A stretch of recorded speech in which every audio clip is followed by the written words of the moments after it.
Yeah, g'day everyone and welcome back to the TryPod Live with Winnie and Clarky. We're now live all over YouTube, Instagram and Facebook and TikTok actually. So wherever you are joining us, thank you very much for being here. We're here to preview the Las Vegas season opener, Winnie, which has taken on a life of its own. It's super exciting for the sport, mate. How are you going and how excited are you for the footy to be back? I'm so excited, mate. Rugby league is coursing through my veins. We did our season preview on Tuesday. I implore people to go back and check that one out whenever you get a chance, either before Sunday or just before the rest of round one. It's on YouTube, Facebook, or all good pod players. We included our 1 to 17, both of us, for the competition. We won't elaborate on that right now, but I'll put it up on the screen just to get other people's blood pumping as well. I'm honoured to be back for year 11 of the TryPod. Once again, last year's results were simply not good enough. I know I finished 5-3 on the NRL finals, and then if you followed Pack Championships, another perfect 4-0 on best bets, but those internationals didn't count for my 2024 season. So it meant that it was the first ever losing season recorded for TryPod in 10 years, which means, as I said in my announcement, it's a do or die bounce back season for me, and it kicks off this weekend where I do have a best bet in Vegas. Mate, I love it. You've gone like full WWE mode. It's win or bust. That's I like it a lot, man. Jeremy Kerbin's in the house on Facebook. How are you going, Jeremy? We're on TikTok as well and everywhere else. So if you guys are with us, Instagram, Facebook, wherever it might be, feel free to drop a comment. If you're on YouTube or Facebook, we can bring those up on screen and react to them. And if you're on TikTok and Instagram, we will see them all the same and have an opportunity to react. Alrighty, mate, we always kick off our shows with the best bets of the round, or the best bet of the round in this instance, mate. So let's draw back the curtains, hold it no longer, mate. What have you got for your best bet in Las Vegas? I'm going to go Cronulla Sharks plus 3.5 at $1.92 on Dabble against the four-time defending premiers, of course. I think Cronulla's going to win this game. I'll tell you straight away, while I'll get into all the reasons in the game breakdown. If I've got a side winning and I can get plus 3.5, I'll take that. Let's call it Cleary insurance. Even if we lose on a game-winning field goal, a goal, or a come from behind try, we could still cover the line. I think Penrith is still the slightly better team. I'm sure everyone thinks Penrith's at least slightly better, but it's closer than most people probably realise with the personnel changes since last year's prelim, where the Panthers finished over the top of the Sharks.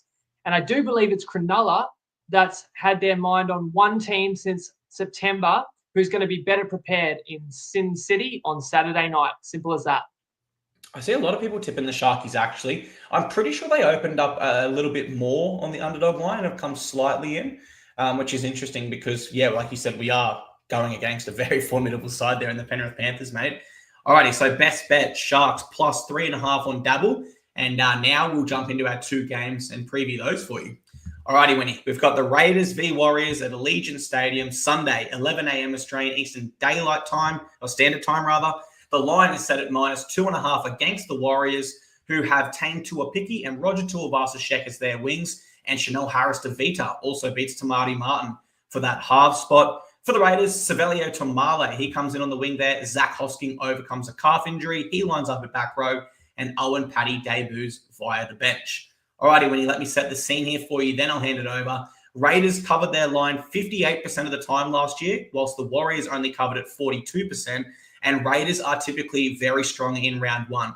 Since 2019, they have only lost one opener, and that was to a field goal against the Cowboys in Townsville. So for the past 5 years, they've been really good in round one. Same coach as well during that period. Here's another interesting one for you that I want to hear your perspective on, Winnie. The Warriors only won 4 out of 13 games away from New Zealand last year. But I'm wondering if, because they're so used to traveling, that actually gives them a little edge here in Las Vegas, mate. What are your thoughts on that, and how do you break this one down from your perspective? I think that could be a good hidden edge there as well. I didn't have a best bet on this game because I was split with considerations in both directions. I want to be on the New Zealand Warriors generally because they're off the back of a down year where the energy was really lacking towards the end of the year, and that's the side that most people sort of picture in their mind's eye. New Zealand failed to live up to the hype of 2023 and build on the success of 2023, and the season sort of faded away. And worst of all was that you could never trust the Kiwis or the Warriors when they were a favourite in games. The best performances by New Zealand last year all came in matches they weren't expected to win. But that was few and far between. The consistency wasn't there, and New Zealand fell away. Now we get a fresh slate. We get a new captain. We get an incredible historic occasion for the club. That could be the perfect recipe, especially in front of a massive contingent of travelling Kiwi fans, to see a lot closer to the best out of the Warriors. Whereas for the Raiders, this is a team that's really remained competitive and in the hunt right down to the wire, and even into finals a couple of years ago, each of the last 2 seasons, that I don't expect them to be any better magically at the beginning of season 2025. It's sort of harder to get up and get going quickly when you've played the season all the way to the bitter end multiple years in a row. The way this match turns out, I think, will be decided by the style of game. And maybe it comes down to how it's refereed and what the NRL wants to showcase in these matches. I know that generally we're going to want to see points because we don't, the casual fan may not understand the nuance and intricacies of the game if it's a sort of a one try each arm wrestle. So despite the fact that the dimensions of the field that we covered a year ago are narrower and it's a little more restrictive for attack, the referees have the ability to influence how much it flows, how big the 10 meters is, how it's enforced, and ruck speed. So I think that naturally the NRL wants the stars to shine. But I also think that one of the biggest selling points of this sport with no pads is the collisions, and they want to actually let the defenses get after each other, and they want the big boys to go into beast mode. And if that's the case, I think New Zealand have an advantage with the power game as opposed to the Raiders, who probably prefer to utilise their speedy players. That's not to say that New Zealand will bully the Raiders, because the Raiders have class in the forward pack of their own. But I do think the way the game unfolds is New Zealand will try and outlast Canberra. More completions, greater yardage, and as opposed to the Raiders, who probably thinking if they can hang in there, Canberra can come up with the highlight plays, looking at your Kaya Weeks, your Timoko, the speed of Savage. And what Canberra gives up in metres can be compensated by the kicking game of Fogarty, who's the best half in this one for mine. I think game plan, I have slightly more confidence in Webster, but for a one-off occasion, Ricky knows how to rev up a side. So I just think it's an enthralling encounter. We get to kick off the year. I make New Zealand an ever so slight favourite on the back of better defence, and with that narrow field perhaps mitigating the Raiders' strike. But since I see it similar to the market, I'm simply sitting back and going to enjoy this one. I see it quite similar, mate. I think the line reflects people expect it to be close. I think it can be closer than that line as well, which is why, although I am preferring the Warriors, I wouldn't quite be comfortable at -2.5. What I do think is this will be a high-scoring game, though, because it is obviously a showcase spectacle. I don't think we're going to see roll balls and little penalties and errors of the game picked up in this. I think the referees will really let it go, let it flow, kind of similar to how we see in State of Origin. And I do feel the referees will have an instruction to put the whistle away and let this game flow. We want it to really appeal to a more casual audience. So I went and straight away looked at try scorers. So I've got 2 for you guys. Roger Tuivasa-Sheck here is a try scorer.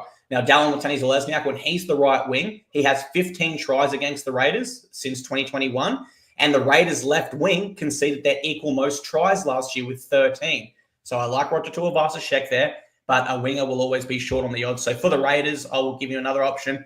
Hudson Young. He's actually scored 10 tries against the Warriors since 2021, which is the most of any Raiders player. And the Warriors' left side, so not their left edge, guys. When I say left side, I'm talking more where the back rower and 5'8" would be running, for example. They conceded 21 tries there, which is the equal most for their team last year. So Hudson Young, we've got the top try scorer winning against him. Right where he's going to be running is where the Warriors leaked their tries last year. And then Roger Tuivasa-Sheck there on Dallin's wing, as he has scored plenty against the Warriors. So I've got Warriors for my tip, guys, and 2 try scorers for you to consider there. Anything else from yourself on this one, mate, before we move on? Nothing for myself, but let's hear from Tristan on both games in terms of where the action has been. G'day everyone, it's Tristan Miller here from Top Sport. Round 1 is here, we're in Vegas and we've got 2 really competitive betting games, and there's been a push for the pluses in both of these games actually, which is great, and hopefully we just have a really even competition throughout the course of the year, which the premiership market suggests, and these games are nothing, I've certainly reinforced that, where the Raiders actually open up plus 5.5. They've been backed into plus 2.5, so a very, very strong push for the plus 220 now, 167. The total points 42.5. We haven't really seen much action there in that game. And then in the Panthers Sharks game, we opened the line at 4.5. It's been very, very well backed into 2.5. So the Sharkies have been well supported. Obviously, we know Penrith's record in those club challenge games. So will that be the same in this? Who knows? But yeah, certainly the Sharks very well backed, and the unders has been well supported in this game too. We know how good Penrith defend, particularly 40.5 into 39.5. So over that key number of 40. Enjoy your footy. I'm glad it's back, and of course, gamble responsibly. Interesting to see that the unders there has been prevalent amongst punters.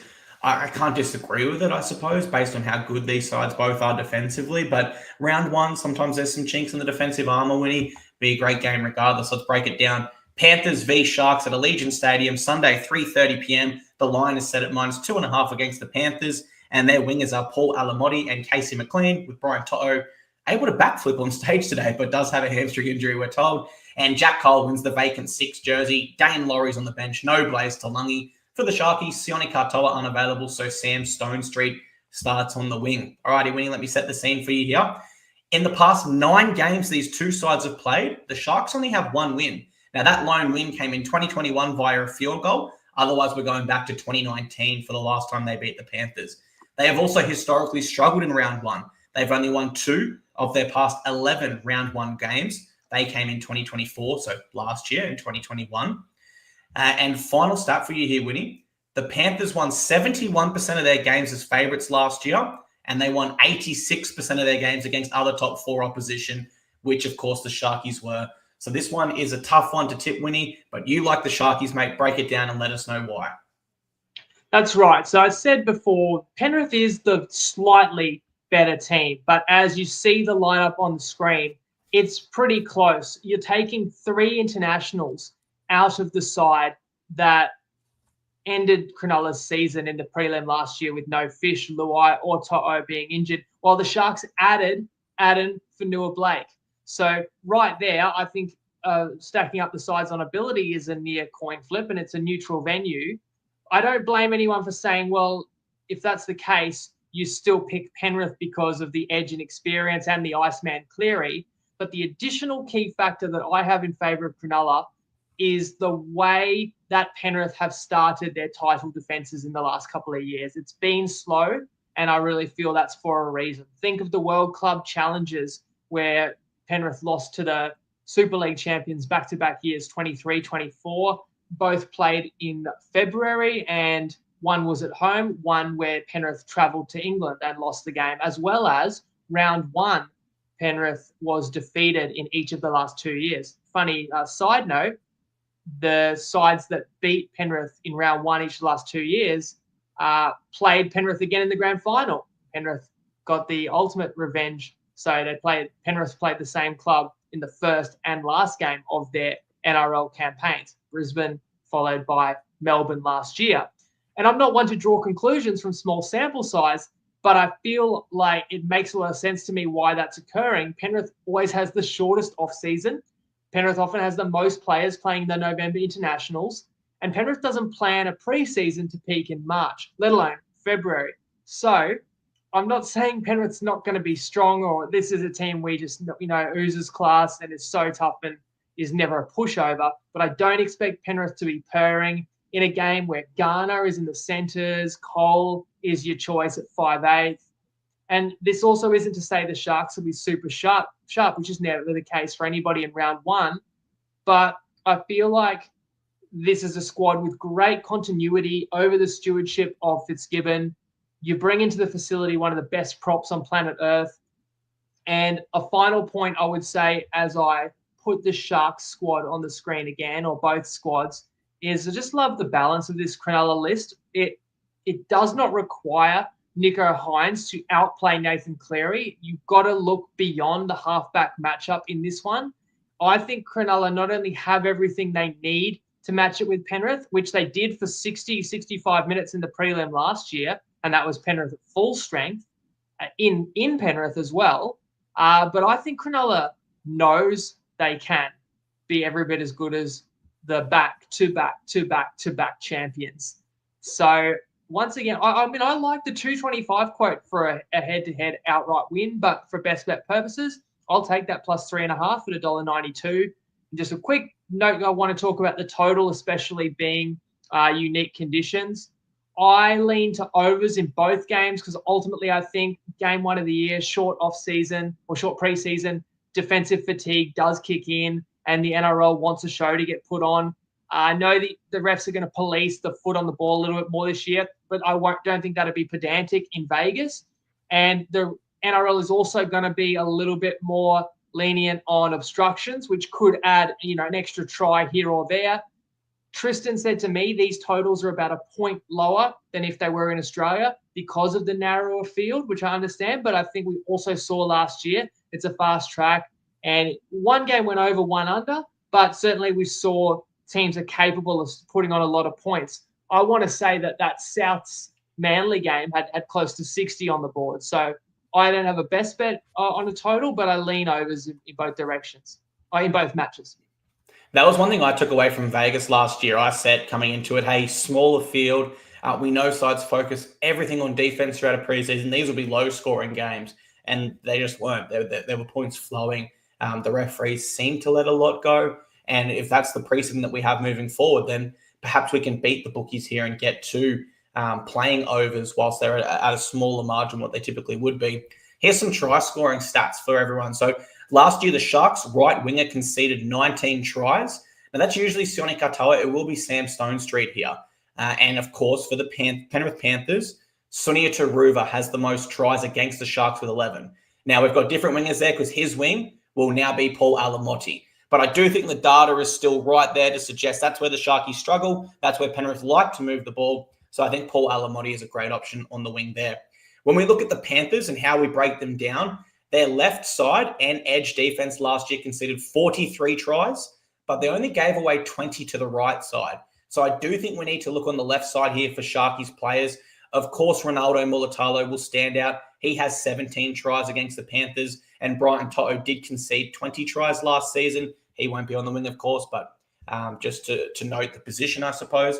Or what about Braden Trindle as a smoky here winning? He's got 8 tries against Penrith, and sometimes we know it takes something a little bit extra to break down the 4 by reigning premiers, and he is a player that backs up or follows kicks closely. He's always there around the ball hunting, so I'll just offer Braden Trindle as well, guys. But what I will say, Clarky's Collect is back, and this is what it is for Las Vegas, guys. We are going over 42.5 points in Canberra versus New Zealand and over 39.5 points in Penrith versus Cronulla. That is on screen for you both now, for everyone now, rather.